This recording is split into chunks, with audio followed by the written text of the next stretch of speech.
I'm Mr. MegaManFan. I'm just back from pop culture, so let the retro hunting adventures begin after these words from Megaran.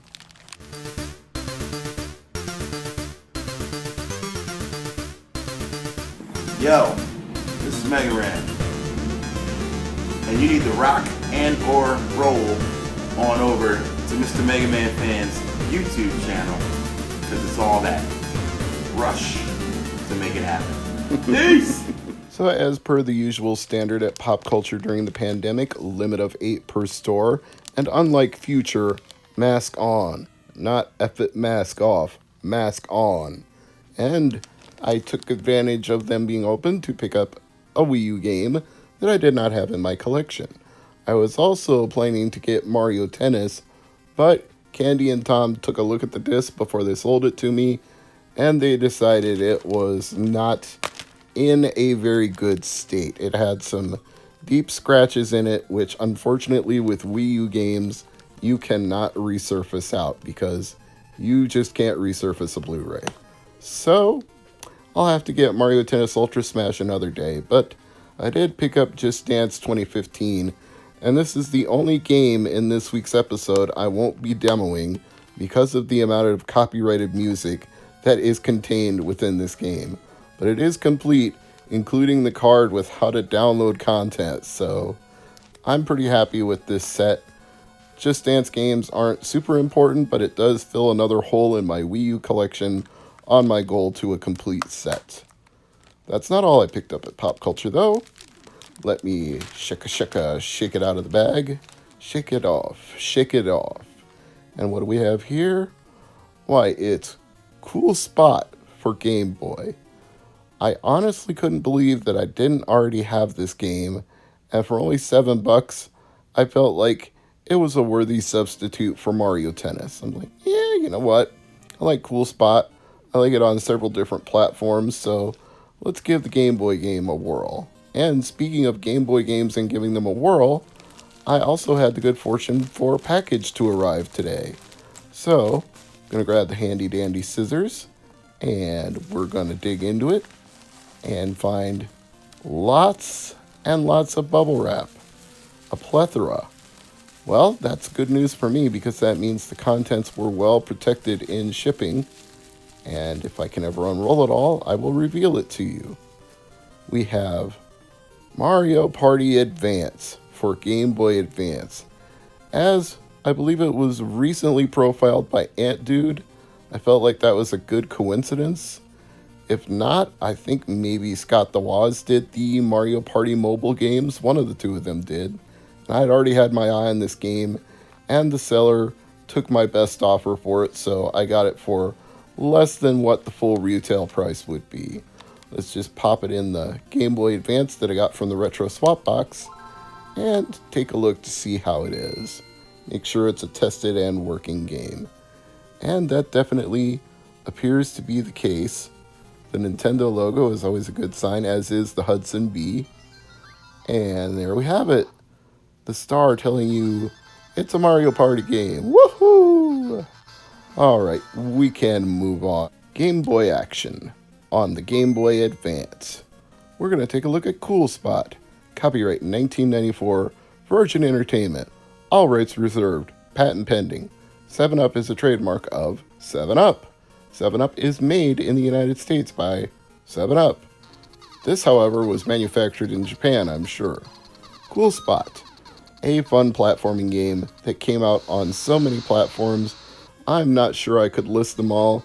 Not even going to try to come up with every single one on the fly, but the Game Boy version appears to be largely the same, except of course for the smaller display that you have to work with. But it looks good.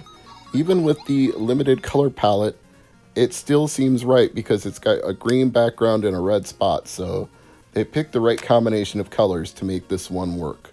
But in the immortal words of KRS-One on the You Must Learn remix, we're not done. We're not done.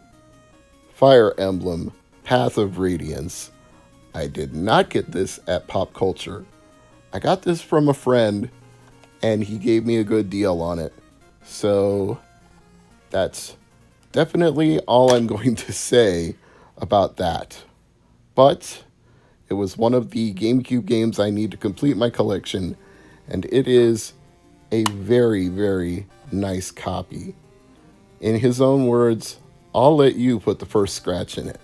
And trust me, I'm going to be very, very careful with this one. I've got some other GameCube games to go along with it to test this week. Picked up 5 different GameCube games at Pop Culture over a recent span of time. So once we get done with Ty the Tasmanian Tiger, there will be 4 more GameCube games to go. And it appears this one is going to be a working game from Chrome Studios. Party limited, all rights reserved. Patent pending, EA game, challenge everything. I challenge nothing. I challenge you to Mortal Kombat or Chrome Combat or something. Let's see. Ty. There he is. Back for more adventures. Straight from the bush to your living room. Now on the GameCube. What's weird about this is that I don't have Ty 1 or Ty 3. That's because I have yet to find either of those games complete in the box with instructions, and I'm not willing to settle. When it comes to GameCube games, I like them complete in the case. In fact, I'm pretty sure of this, could be wrong. I'm thinking about it. Yeah, the only one that I don't have the instructions for is a really stupid one. Super Bubble Pop. I'm going to have to correct that one of these days, but oddly enough, I found it one time, and I haven't seen it again since, so I'd have to buy it on eBay, and I don't know if I want to pay the eBay prices for that. So here we have Open Season, and it has 3 different languages, but only one manufacturer, which will make you say, "Oh, Ubisoft." Yes, they did make a lot of GameCube games, but they were working with Sony Pictures Animation for this one because it's based on a movie, I think. I haven't seen Open Season. I don't think it was a TV show, but apparently it stars a bear named Boog. Hey Boog, what's up, man? Didn't feel like changing your name just for testing this disc, so we'll just leave it as is. He's a big old bear, and he also has what appears to be a stuffed bear, but the bear is dancing and talking, so maybe it's a real bear, I don't know. Boog looks more like a real bear than that other little blue bear. Like I said, I know nothing about Open Season, but it's a working game. And now we move on to Madagascar, which was very definitely a movie, and in fact, multiple movies. I don't remember how many sequels of Madagascar there are. Some are probably direct to video, never came out in theaters. But I do always remember the zebra saying, "Oh, sugar honey, I see you. Those are a lot of bees." And if you think about that one for a minute, spell out sugar honey iced tea. That line was very, very sneaky for them to put in a family-friendly animated movie. I give them props for that. Madagascar has a nice undercurrent of humor that you can enjoy. And it does appear that this is another tested and working game, so we are inching ever closer to the heavy hitter which opened the start of this video. We're getting very, very close to it, but have to make sure all these other much cheaper games work first. I think I paid an average of about $5 for all these other GameCube games. As I was telling the guys at Pop Culture, that's one of the nice things about filling in holes in your GameCube collection is that a lot of them are really cheap because there's a lot of licensed games based on movies and kids shows and animated things because it was just easier, I suppose, to just rehash that formula, rinse, lather, repeat, make a platformer, put a license on it, and release it. I mean, at some point when you test a whole batch of these, things start to feel the same. The menus start to feel the same. The options start to feel the same. The controls start to feel the same. It gets very samey, is what I'm saying. I feel like LGR talking about a mouse with an optical sensor and PC Paint. This is PC Paint. And this is PC Paint. This is PC Paint.